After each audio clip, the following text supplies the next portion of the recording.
بسم اللہ الرحمن الرحیم۔ السلام علیکم ناظرین، پروگرام دین و دانش کے ساتھ منظور الحسن آپ کی خدمت میں حاضر ہے۔ ناظرین، یہ پروگرام رمضان المبارک کی مناسبت سے ترتیب دیا گیا ہے۔ اس میں ہم عبادات پر گفتگو کر رہے ہیں۔ ناظرین، غامدی صاحب ہمارے ساتھ موجود ہیں۔ گفتگو کا سلسلہ جاری ہے۔ غامدی صاحب خوش آمدید آپ کو۔ غامدی صاحب، ہم گفتگو کر رہے تھے اللہ تعالیٰ کے انسان کے ساتھ تعلق کے پہلو سے کہ انسان کا اپنے پروردگار کے ساتھ کیا تعلق ہے۔ اس میں آپ نے گزشتہ نشست میں مختلف پہلوؤں کی وضاحت کی۔ تھوڑا سا اس بارے میں ارشاد فرمائیے گا کہ انسان کا جو اپنے پروردگار کے ساتھ تعلق ہے، اس میں ہم دیکھتے ہیں کہ ہندو بھی پرستش کرتا ہے، عیسائی بھی پرستش کرتا ہے، یہودی بھی کرتا ہے، دعا و مناجات بھی کرتے ہیں۔ یہ سارے اور بھی جتنے مذاہب ہیں ان میں اللہ تعالیٰ کے ساتھ تعلق کا اظہار کیا جاتا ہے۔ تو اس میں مسلمان کے اظہار تعلق میں، اظہار پرستش میں، اور ایک غیر مسلم کے اظہار تعلق اور پرستش میں کیا فرق ہے؟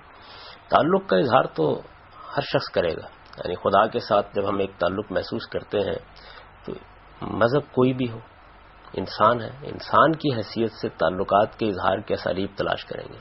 وہ ہندو بھی کرے گا، وہ مسیحی بھی کرے گا، وہ ہر شخص کرے گا۔ اللہ تعالیٰ نے انبیاء علیہ السلام کے ذریعے سے اس اظہار کو وہ صورت دے دی ہے جو اس کی بہترین صورت ہو سکتی ہے۔ یعنی ہم تعلقات کا اظہار اپنی زندگی کے باقی معاملات میں بھی کرتے ہیں، لیکن آہستہ آہستہ اس کی تہذیب کرتے چلے جاتے ہیں۔ یہ جس کو ہم کہتے ہیں کہ فلاں آدمی بڑا مہذب ہے، فلاں آدمی بہت تعلیم یافتہ ہے، تو کیا چیز ہوتی ہے؟ تہذیب یہی ہے کہ جو آپ کے جذبات ہیں، جو آپ کے احساسات ہیں، جو داخلی کیفیات آپ محسوس کرتے ہیں، جب آپ ان کا اظہار کرتے ہیں تو اظہار کے اسالیب بڑے شائستہ ہو جاتے ہیں۔ یعنی ایسے اسالیب ہوتے ہیں کہ ان کو دیکھنے کے بعد آدمی یہ محسوس کرتا ہے کہ یہی وہ اسلوب ہے جس کے ساتھ اس تعلق کا اظہار ہونا چاہیے تھا۔ تو اللہ تعالیٰ نے جو معاملہ کیا ہے وہ یہ نہیں ہے کہ آپ کے اندر داخلی کیفیات پیدا کی ہیں، داخلی کیفیات تو آپ کے اندر انسان ہونے کی حیثیت سے ظہور پذیر ہو جاتی ہیں، پھر ان داخلی کیفیات کے اظہار کے اسالیب بھی آپ انسان کی حیثیت سے تلاش کرتے رہتے ہیں اور نئے نئے اسالیب ایجاد بھی کرتے رہتے ہیں۔ ان اسالیب کو ایک ایسی صورت دے دی جائے کہ جس میں کوئی خرابی نہ رہے، جو انتہائی تہذیب یافتہ انسان کے اسالیب بن جائے، جن میں اس تعلق کو اس طرح ظاہر کیا جائے کہ وہ ایک کامل اظہار بن سکے۔ یعنی شاعری میں، ادب میں، آرٹ میں کیا کرتے ہیں آپ؟ داخلی کیفیات تو وہی ہوتی ہیں۔ ایک مصور کیا کرتا ہے؟ وہ اس داخلی آپ کی کیفیت کو تصویر میں اس طریقے سے ڈھال دیتا ہے کہ اس کا کامل ترین اظہار بن جاتا ہے۔ ایک اعلیٰ درجے کا شاعر کیا کرتا ہے؟ ادیب کیا کرتا ہے؟ میں آپ سب دنیا میں گزرتے ہیں، آپ بہت سی چیزوں کو محسوس کرتے ہیں، لیکن وہ ایسی اسالیب اس کو دے دیتا ہے کہ جو چیزیں ہم محسوس کر رہے ہوتے ہیں وہ آخری صورت میں ظہور پذیر ہو جاتی ہیں اور پھر ہمیں متاثر کرتی ہیں۔ یعنی داخلی کیفیات ہمارے اندر موجود ہوتی ہیں، وہ ہماری داخلی کیفیات کو ایک صورت دیتا ہے۔ یہ صورت کبھی الفاظ میں دیتا ہے، کبھی اپنے منہ قلم سے دیتا ہے، اور پھر ہمیں ہی متاثر کر ڈالتا ہے۔ تو بالکل اسی طریقے سے دنیا کے اندر انسان نے اپنے پروردگار سے تعلق پیدا کرنے کے جو اسالیب ایجاد کیے ہیں، انہی کو سامنے رکھ کر، ان کی تہذیب کر کے، ان کی تراش خراش کر کے، ان کو ایک مناسب ترتیب دے کر اللہ تعالیٰ نے نماز کی صورت دے دی ہے، روزے کی صورت دے دیتی ہے، دوسری صورتوں کی دے دی ہے۔ اس میں افراط تفریط ختم کی گئی ہے۔ انسان کا معاملہ یہ ہے کہ وہ جب کوئی کام کرتا ہے تو کبھی بہت پیچھے رہ جاتا ہے، کبھی بہت آگے بڑھ جاتا ہے۔ اس کو ایک توازن کے ساتھ ایسی جگہ پر لے آنا کہ جہاں بات بھی پوری ہو جائے اور اس کے اندر کوئی چیز مشقت کا باعث بھی نہ بنے، یہ اللہ ہی کر سکتا ہے۔ اللہ تعالیٰ نے اپنے دین کے معاملے میں بھی یہ بات بیان کی ہے اور دنیا کے عمومی قانون میں بھی یہ بیان کی ہے کہ اس نے ہر چیز میں ایک میزان رکھ دی ہے۔ تو یہ فرمایا کہ اللہ تطغوا فی المیزان، تم بھی اس میزان میں کوئی خلل نہ ڈالا کرو۔ یہ جو میزان میں خلل نہ ڈالنے کا عمل ہے، یہ جس طرح تولنے کی ترازو کے معاملے میں ہوتا ہے، بالکل اسی طریقے سے افکار، خیالات، جذبات اور داخلی کیفیات کے اظہار میں بھی ہوتا ہے۔ آپ دیکھتے نہیں ہیں کہ ایک آدمی ماں کے ساتھ اظہار محبت کر رہا ہوتا ہے، پاؤں میں بیٹھا ہوا ہوتا ہے، یا اور کوئی اس طرح کا طریقہ اختیار کرتا ہے، تو بعض اوقات ہم یہ کہتے ہیں کہ نہیں، یہ کچھ حدود سے متجاوز ہو گیا معاملہ۔ تو حدود سے متجاوز ہونا بھی انسان کے ساتھ ہے، اور حدود سے بہت پیچھے رہ جانا بھی انسان کے ساتھ ہوتا ہے، جس کو افراط تفریط سے تعبیر کیا جاتا ہے۔ تو انبیاء نے اس افراط تفریط کو ختم کر دیا۔ پھر یہ کہ انسان کے بعض وقت خیالات و افکار میں خرابی پیدا ہو جاتی ہے، چنانچہ شرک کی بعض صورتیں پیدا ہو جاتی ہیں، ان سے اس کو بالکل پاکیزہ بنا دیا، صحیح توحید کی بنیاد پر اذکار مقرر کر دیے۔ تو علم کی اصلاح کی، عمل کی اصلاح کی، ان کی تہذیب کی، ان کے اندر ایک ترتیب پیدا کی، اس ترتیب میں حسن رکھا اور پھر اس کو عبادت کی صورت دے دی۔ تو یہ کام انبیاء علیہ السلام نے کیا ہے، اور محمد الرسول اللہ صلی اللہ علیہ وسلم کے ذریعے سے یہ کام چونکہ بالکل آخری صورت میں ہو گیا ہے، اور پھر اس کو محفوظ کر دیا گیا ہے. اس میں ادنا درجے کی اب کسی مداخلت کا انسانی طور پر امکان باقی نہیں رہا. جیسے رسالت میں آپ صلی اللہ علیہ وسلم نے ہمیں نماز پڑھنا سکھائی، جیسے روزہ رکھنا سکھایا، یعنی جو پہلے سے نماز روزہ چلا آ رہا تھا اس کی تہذیب کر کے اس کو جس طریقے سے منتقل کیا ہے وہ بیان ہی اسی طرح ہم تک پہنچ گیا ہے. تو اس وجہ سے ہم اس بارے میں مجبور ہیں، اپنے اس ضرورت کے لحاظ سے مجبور ہیں کہ اس جگہ سے اس کو لے یہاں یہ اپنی آخری اپنی کامل ترین صورت میں موجود ہے. یعنی اس میں ابھی آپ نے نبی صلی اللہ علیہ وسلم کا ذکر کیا، انبیاء کا ذکر کیا، تو انبیاء کیسے اظہار کرتے تھے اپنے پروردگار اللہ تعالیٰ کے ساتھ تعلق کا، پروردگار کے ساتھ تعلق کا؟ یعنی وہ بہت زیادہ رکوع و سجود کرتے تھے، ہر وقت اللہ کے حضور میں دعا و مناجات کرتے تھے، یعنی کیا مختلف طریقہ تھا؟ طریقہ تو یہی تھا. دیکھیے انبیاء علیہ السلام ہی کا طریقہ ہے جو رسالت پاک صلی اللہ علیہ وسلم نے ہمیں دیا ہے. انبیاء علیہ السلام کے اس طریقے میں اگر کہیں خرابی پیدا ہو گئی تھی تو اس کو دور کر دیا، یعنی انسانوں نے کوئی خرابی پیدا کر دی تھی. اگر کسی جگہ موجودہ زمانے کے حالات کے لحاظ سے اس میں کچھ تخفیف کی ضرورت تھی تو وہ کر دی گئی ہے. یعنی یہ معاملات تو رسالت میں آپ صلی اللہ علیہ وسلم نے کیے ہیں. باقی انبیاء کا طریقہ بھی نماز پڑھنے کا یہی رہا ہے، روزے رکھنے کا یہی رہا ہے. اسی طریقے سے وہ تمام عبادات انجام دیتے رہے ہیں. رہ گئی یہ بات کہ اس کی مقدار کیا رہی ہے، تو مقدار کے معاملے میں بھی انبیاء علیہ السلام ہمیشہ ایک متوازن جگہ پر کھڑے ہوتے ہیں. اس کی وجہ کیا ہے؟ اس کی وجہ یہ ہے کہ انسانی زندگی کو اللہ تعالیٰ نے اپنی جس اسکیم پر برپا کیا ہے، انبیاء علیہ السلام کبھی اس کی خلاف ورزی نہیں کرتے. اس اسکیم میں انسان کے پورے پوٹینشیل کا ظہور ہونا ہے. یعنی انسان نے دنیا کے اندر معاش کی جدوجہد بھی کرنی ہے، اس نے اپنے سیاسی نظم کو بھی چلانا ہے، اس نے اپنے تہذیبی اور تمدنی سفر کو بھی آگے لے کے چلنا ہے، اس نے حالات کے لحاظ سے اپنی ضروریات بھی پوری کرنی ہے، نئی نئی ایجادات بھی ہونی ہے اور نئے نئے اسالیب بھی وجود میں آنے ہیں. انسان کے اندر آرٹ کی صلاحیت بھی موجود ہے، اس کا بھی ظہور ہونا ہے. وہ ادب کی صلاحیت بھی رکھتا ہے، لہذا اس کے بھی کچھ نہ کچھ اسالیب تلاش کرے گا. اسی طرح انسان جو دنیا میں جدوجہد کر رہا ہوتا ہے اس سے بعض ضرورتیں اس طرح کی متعلق ہو جاتی ہیں کہ جو بہت آگے بڑھ کر ان ضرورتوں کو پورا کرنے، بلکہ انسان کے اندر چونکہ جمالیات کی حص دی گئی ہے اس کی تسکین تک اس کو لے جاتی ہیں. تو ان تمام معاملات کے لیے وقت بھی چاہیے، مشغولیت بھی چاہیے، تعلق بھی چاہیے. اس کے اندر توازن پیدا کر کے انسان کو زندگی بسر کرنی ہے. اسے اپنی ماں کے حقوق بھی ادا کرنے ہیں، باپ کے بھی ادا کرنے ہیں، معاشرے کے بھی ادا کرنے ہیں. میاں بیوی نے بھی اپنے تعلقات کو ایک خاص سطح پہ استوار رکھنا ہے. جو جذبات و احساسات انسان کے اندر دیے گئے ہیں اس کا بھی اظہار ہونا ہے. انسان کی کچھ ضرورتیں ہیں، جبلی ضرورتیں ہیں، اس نے کھانا ہے، اس نے پینا ہے، اس نے تفریح کرنی ہے، ان کو بھی اس نے پورا کرنا ہے. ان کے اندر اس نے اپنے رب کو بھی یاد رکھنا ہے. تو یہ پورا کا پورا جو نظام ہے ان کے اندر اس نے اپنے رب کو بھی یاد رکھنا ہے. ان سے ہٹ کے تو نہیں رکھے گا. تو اس وجہ سے انبیاء علیہ السلام کے ہاں جو عبادت کی مقدار ہے وہ اپنی اس پوری اسکیم کے لحاظ ہی سے رہی ہے اور تمام انبیاء نے اسی کو اختیار کیا ہے. چنانچہ خود رسالت میں آپ صلی اللہ علیہ وسلم کی طرف جو ایک روایت نسبت کی گئی ہے اس میں یہ بیان کیا گیا ہے کہ ہمارے بھی 5 ہی اوقات ہیں عبادت کے، انبیاء علیہ السلام کے بھی 5 ہی اوقات رہے ہیں. انہی اوقات میں وہ بھی عبادت کرتے رہے، انہی اوقات میں ہم بھی عبادت کرتے ہیں. اس میں کوئی تبدیلی اللہ تعالیٰ نے رسالت میں آپ صلی اللہ علیہ وسلم کے ذریعے سے بھی نہیں کی ہے. بڑی مشہور روایت ہے ابو داؤد کی جس میں سیدنا جبریل نے رسالت میں آپ صلی اللہ علیہ وسلم کو اوقات کی تعین کے بارے میں بعض چیزیں بتائی ہیں. اس موقع پر یہ کہا کہ اب میں نے ان اوقات کو بالکل ٹھیک اس طرح واضح کر دیا ہے جس طرح یہ تمام انبیاء کے ہم موجود رہے ہیں. بالکل صحیح. تو نبی صلی اللہ علیہ وسلم جو ہیں اپنے معمول میں کس طرح اس کا التزام کرتے تھے؟ نبی صلی اللہ علیہ وسلم کے بارے میں قرآن مجید نے یہ بتا دیا ہے کہ 5 نمازیں تو آپ پر وہی فرض تھی جو ہم پر بھی فرض ہے. یعنی جس طریقے سے ہم فجر کی نماز پڑھتے ہیں، ہم ظہر کی نماز پڑھتے ہیں، عصر کی نماز پڑھتے ہیں، ہم مغرب کی نماز پڑھتے ہیں، عشاء کی نماز پڑھتے ہیں، آپ بھی ایسے ہی پڑھتے تھے. یہ نمازیں آپ پر بھی لازم تھیں، یہ آپ نے اپنے ماننے والوں پر بھی لازم کی ہیں. ان نمازوں کے علاوہ ایک نماز آپ پر اور فرض کی گئی تھی جس کو تہجد کی نماز سے تعبیر کیا جاتا ہے. گویا ہم پر 5 نمازیں فرض تھیں، رسالت میں آپ صلی اللہ علیہ وسلم پر 6 نمازیں فرض تھیں.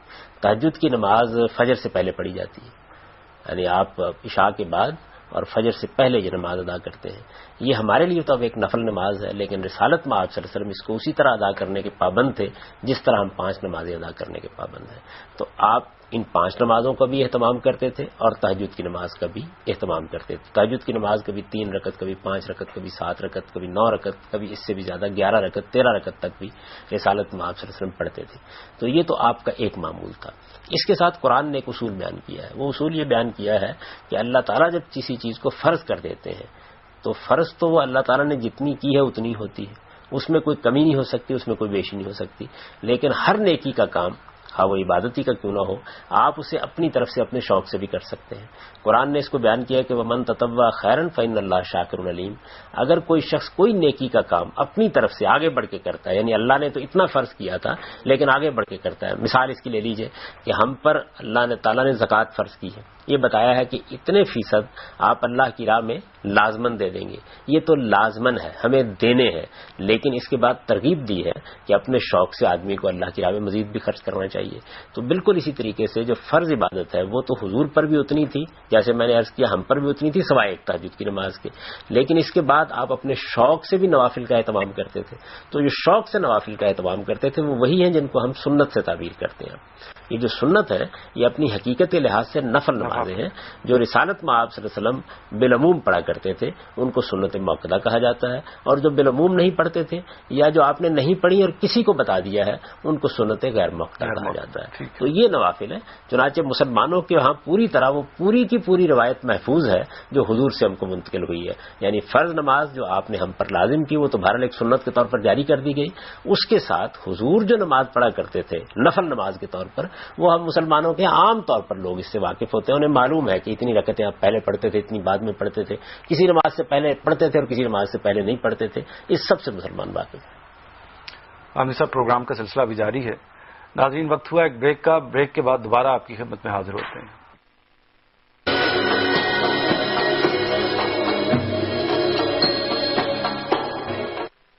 پروگرام میں دوبارہ خوش آمدید ناظرین۔ عامر صاحب یہ فرمائیے گا کہ ہم لوگوں کے شب و روز ایک طرح سے کہنا چاہیے گناہوں میں گزرتے ہیں، اور اکثر دیکھا ہے کہ لوگ اس میں یہ گفتگو کرتے ہیں کہ گناہ کی زندگی گزار دی ہے، کوئی معافی کی تلافی کی گنجائش ہے اور اس کی کیا حد ہے؟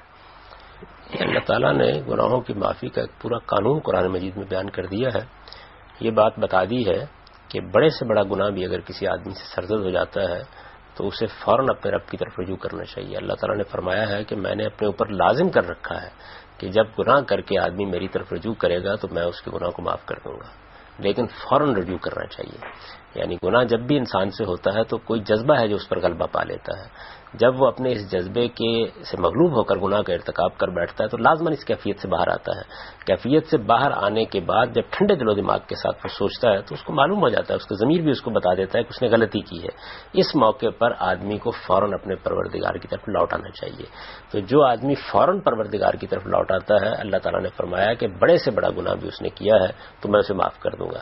لیکن گناہوں کی دو نوعیتیں ہیں، ایک گناہ وہ ہے جو اللہ تعالیٰ کی ذات سے متعلق ہے، مثال کے طور پر نماز نہیں پڑھی ہے، مثال کے طور پر آدمی نے بدکاری کا ارتکاب کر لیا ہے۔ یہ گناہ وہ ہیں کہ جو پروردگار نے گناہ قرار دیے ہیں،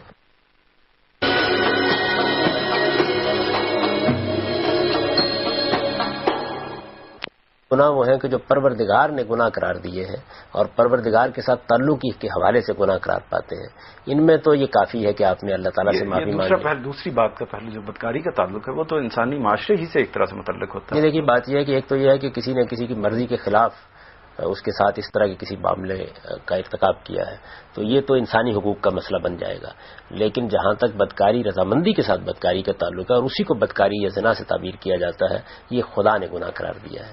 جب خدا نے گناہ قرار دیا ہے تو ہم خدا سے معافی مانگیں گے، اور خدا ہی جائز صنفی تعلق کی اجازت دی ہوئی ہے نکاح کی صورت میں، اس کا مطلب یہ ہے کہ یہ اپنی حقیقت کے اعتبار سے ایک جائز تعلق، یعنی اس میں کسی کی حق تلفی نہیں ہوئی، صحیح باہمی رضامندی کے ساتھ ایک معاملہ ہوا ہے تو اللہ کا گناہ ہو گیا ہے، اللہ کا گناہ ہوا ہے تو آپ معافی مانگ لیں گے۔ لیکن اگر کسی بندے کے ساتھ زیادتی ہو گئی، اس کا کوئی حق تلف ہو گیا ہے، یعنی اسم جس کو کہتے ہیں عربی زبان میں، اس میں یہ ہے کہ آپ نے حق تلف کر دیا۔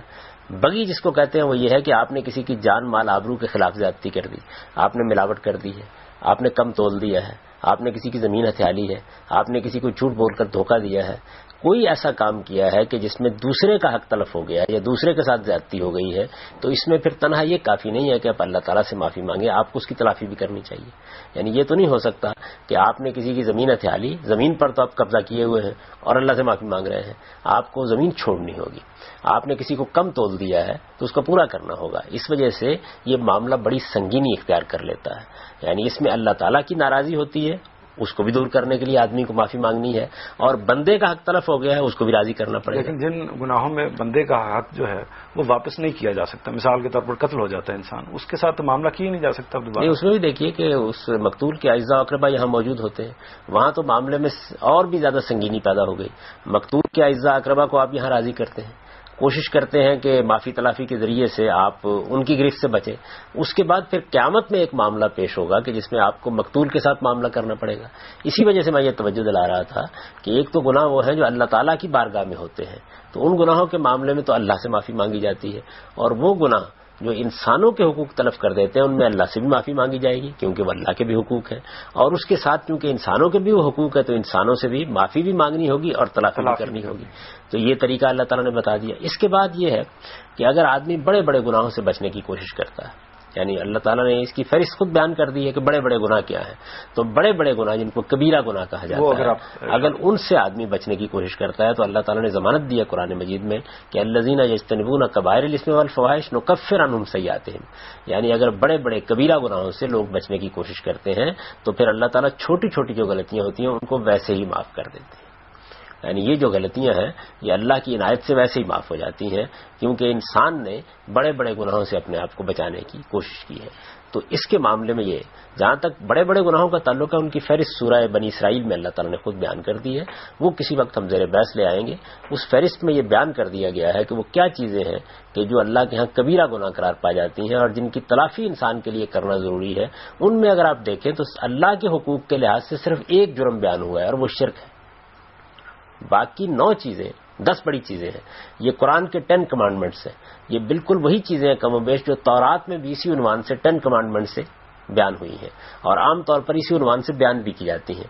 تو اللہ تعالیٰ نے ان گناہوں کو متعین کر دیا اور ان میں ایک گناہ ہے جو اس کی ذات سے متعلق ہے، باقی تمام جتنے بڑے بڑے جرائم ہیں وہ انسانوں کے حقوق سے متعلق ہے۔ تو انسانوں کے حقوق کے معاملے میں اور بھی زیادہ محتاط ہونے کی ضرورت ہے کہ آپ اس کی معافی مانگ لیں۔ تو گناہ ہم سے ہوتے ہیں، ہم بہرحال کمزور لوگ ہیں، جگہ جگہ ہم سے غلطیاں ہوتی ہیں۔ طریقہ اس کا یہی ہے کہ ہم یہ دیکھیں کہ اگر ہم سے کوئی گناہ ہو گیا ہے تو پھر ہم اس کی تلافی کر کے دنیا سے رخصت ہوں، اس کی معافی مانگ کر دنیا سے رخصت ہوں۔ جو بندے گناہ بالکل نہیں کرتے وہ تو شاید دنیا میں کہیں ملیں گے نہیں۔ انبیاء علیہ السلامی کے بارے میں کہا جا سکتا ہے کہ ان سے گناہ کا صدور نہیں ہوتا۔ ہم عام انسانوں کا معاملہ یہی ہے کہ وہ غلطی کریں گے، کوتاہی کریں گے، کہیں نہ کہیں پھسل جائیں گے، کہیں نہ کہیں کسی گناہ کا ارتکاب کر بیٹھیں گے۔ ان کے لیے قرآن کا بتایا ہوا راستہ یہ ہے کہ وہ جس وقت اس کا احساس کریں فوراً اپنے مالک کی طرف لوٹیں۔ اچھا، اگر یہ اقدام جو بھی اس سے گناہ سرزد ہوا ہے وہ دوبارہ اسے صادر ہو جاتا ہے، اس نے معافی مانگی، تلافی کرنے کی کوشش کی، ہر ممکن اپنا چارہ کر لیا، اس کے بعد اس سے وہی گناہ دوبارہ صادر ہو گیا، اس کو ایک فارسی شاعر نے بیان کر دیا کہ بعض 100 بار اگر توبہ شکستی بازا، اور قرآن کی تعلیمات سے بھی یہی بات معلوم ہوتی ہے کہ آپ نے اگر 100 بار بھی توبہ توڑ دی ہے تو آپ پھر بھی خدا کی طرف آئیے۔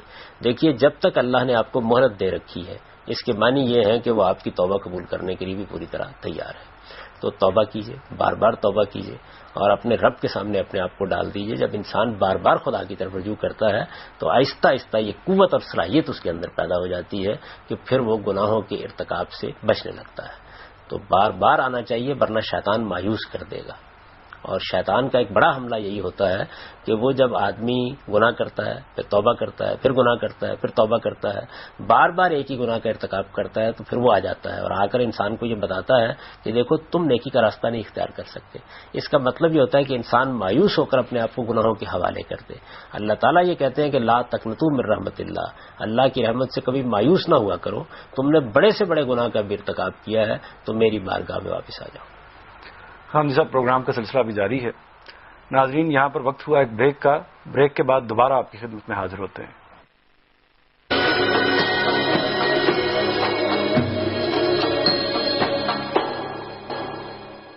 کوگر بنانے کے لیے ریاضت کرنا پڑتی ہے۔ ریاضت کا مطلب کیا ہے؟ ریاضت کا مطلب بالکل وہی ہے جس طرح سے آپ اپنے آپ کو جسمانی لحاظ سے اگر کسی بڑے کام کے لیے تیار کر رہے ہوں تو آپ مشق اور تمرین سے گزارتے ہیں۔ آپ کوئی زبان سیکھنا چاہتے ہیں تو اس کے لیے بھی مشق اور تمرین کا طریقہ اختیار کرتے ہیں۔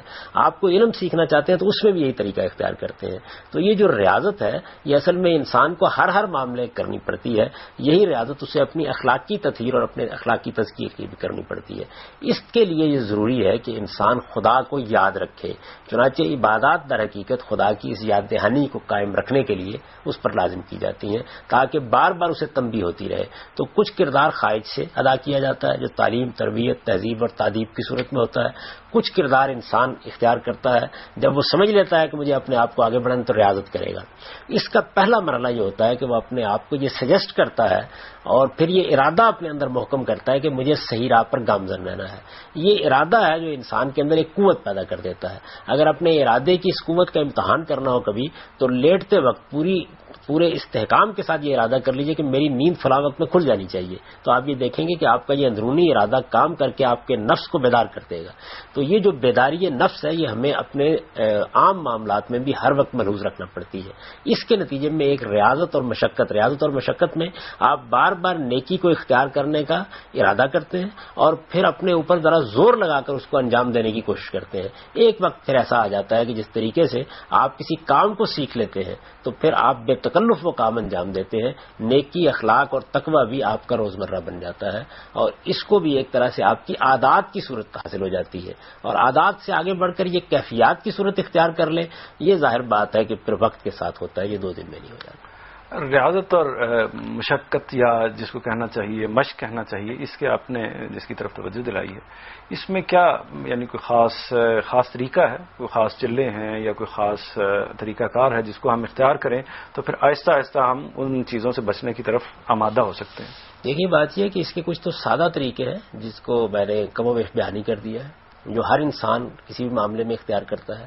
یعنی اپنے ارادے کو محکم کرے گا, بار بار اپنا احتساب کرے گا, جب کبھی غلطی ہوگی تو رجوع کرنے کی کوشش کرے گا, اپنے علم کو بہتر کرتا رہے گا, جو ایسے مواقع اور مقامات ہیں جہاں پر پھسلنے کے امکانات ہیں ان کی طرف جانے سے گریز کرے گا, سد ذریعہ کے طور پر کچھ چیزوں کو اختیار کرنے سے اجتناب کرے گا. تو یہ ریاضت تو ہر انسان کر سکتا ہے. اب رہ گئی یہ بات کہ کسی موقع کے اوپر آپ کوئی خاص طریقہ اختیار کریں تاکہ آپ اپنے آپ کو کسی چیز کا پابند کر لیں, تو ہمارے بعض صوفیانہ مذاہب میں اس طرح کے طریقے بھی سجیسٹ کیے جاتے ہیں, لیکن وہ طریقے اپنے اندر بڑی خطرناکی رکھتے ہیں. اس کی وجہ یہ ہے کہ اس میں چونکہ نفسی علوم کو دخل ہو جاتا ہے تو بعض اوقات انسان انہی کو حقیقت سمجھ لیتا ہے اور پھر وہ اصل جو دین ہے اس کی حقیقت سے ناآشنا ہونا شروع ہو جاتا ہے. تو یہ طریقے بالعموم اختیار کرنے سے اجتناب کیا ہے انبیاء علیہ السلام نے. تو انبیاء نے جو طریقہ اختیار کیا وہ یہ طریقہ اختیار کیا کہ لوگوں کو انذار کیا گیا, خبردار کیا گیا, اور پھر انذار اور خبردار کرنے کے نتیجے میں ان کے اندر جو بیداری پیدا ہوئی, اس بیداری کو پھر بار بار توجہ دلا کے انسان کو سمجھایا گیا کہ وہ خود اپنے اندر پیدا کرے. گویا یہ جو اپنے آپ کو خود ریاضت میں ڈالنا, خود مشقت میں ڈالنا, بار بار اٹھنا اور بار بار چلنے کے لیے تیار ہو جانا, یہ طریقہ ہی انبیاء علیہ السلام کا مؤثر ترین طریقہ ہے. اس میں البتہ اچھی صحبت اور ایسے لوگوں کا آپ کے قریب ہونا کہ جو اپنے آپ کو تربیت کر چکے ہوں, یہ بڑا کردار ادا کرتا ہے. اور یہ بھی اگر سادہ فطری طریقے سے ہو تو زیادہ مؤثر ہوتا ہے بجائے اس کے کہ آپ اس کو خاص طرح کی کسی ریاضت میں تبدیل کر لیں. خاص طرح کی ریاضتیں بالعموم حدود سے متجاوز ہو جاتی ہیں. روزہ جو ہے یہ اس میں کیا کردار ادا کرتا ہے اس تربیت کے پہلو سے؟ میں اس سے پہلے بھی عرض کیا تھا اور ابتدا میں بھی یہ بات آپ سے کہی تھی کا خدا کے ساتھ جو تعلق ہے ایک تو پرستش کا ہے اور ایک اطاعت کا تعلق ہے. اطاعت کا تعلق ہے جس کا علامتی اظہار روزہ ہے. یعنی انسان اللہ تعالیٰ کی مجسم اطاعت بن جاتا ہے کچھ عرصے کے لیے, اور اس میں انسان کی جبلتوں پر ایسی پابندی لگا دی جاتی ہے کہ جبلتوں کے زور کرنے کے بعد خدا کی یاد آپ اس کے پورے وجود کا احاطہ کر لیتی ہے. یعنی دیکھیے نا روزہ کیا ہے, روزے میں ہوتا یہ ہے کہ آپ کی وہ جبلتیں جو سب سے زیادہ زور کرتی ہیں, جن پر کنٹرول کرنا بہت مشکل ہو جاتا ہے, جو انسان کے 24 گھنٹے کے اندر عاجز کر دینے والی چیزیں ہیں, ان چیزوں پر پابندی لگا دی جاتی ہے. یعنی روزے میں یہ نہیں کیا جاتا کہ آپ کو ایسی چیزوں پر پابند کیا جاتا ہے جن کی پابندی ویسے انسان قبول کر لیتا ہے یا جن کی پابندی کے نتیجے میں انسان کے اندر کوئی عاجزی اور بے بسی پیدا نہیں ہوتی, اس کو مشکل نہیں پیش آتی. اس میں تو عاجز ہو جاتا ہے انسان. یعنی پانی نہیں پینا, کھانا نہیں کھانا, انسان کا معاملہ یہ ہے کہ اس کی ایک حد مقرر ہے اور اس حد کے اندر آپ صبح کے وقت روزہ رکھتے ہیں اور کچھ وقت گزرتا ہے کہ اس کے بعد یہ جبلتیں اندر سے زور کرنا شروع کر دیتی ہیں. اب جب اندر سے یہ جبلتیں زور کرنا شروع کرتی ہیں تو وہ کیا چیز ہے کہ جو روکے گی؟ وہ یہ احساس ہوگا کہ میں نے خدا کے لیے ان جبلتوں کی تسکین پر پابندی لگا رکھی ہے. یہ خدا کے لیے پابندی لگا رکھی ہے, خدا کی یاد کا ذریعہ بن جائے گی. تو جیسے جیسے وقت گزرتا چلا جائے گا آپ مجسم اطاعت بنتے چلے جائیں گے, گویا پورا وجود اطاعت کا نمونہ بن جائے گا. تو روزہ اصل میں اطاعت کے اظہار کو، جو انسان کو اللہ کے سامنے جھک جانا چاہیے، اس کا حکم ماننا چاہیے، اس کو بالکل ایک یوں سمجھ لیجئے کہ تمثیل کے انداز میں انسان کے پورے وجود کے اندر ایک نمونہ بنا دیتا ہے۔ حامد صاحب بہت شکریہ آپ کا۔ ناظرین، پروگرام کا وقت اب ختم ہو رہا ہے، اجازت دیجیے، خدا حافظ۔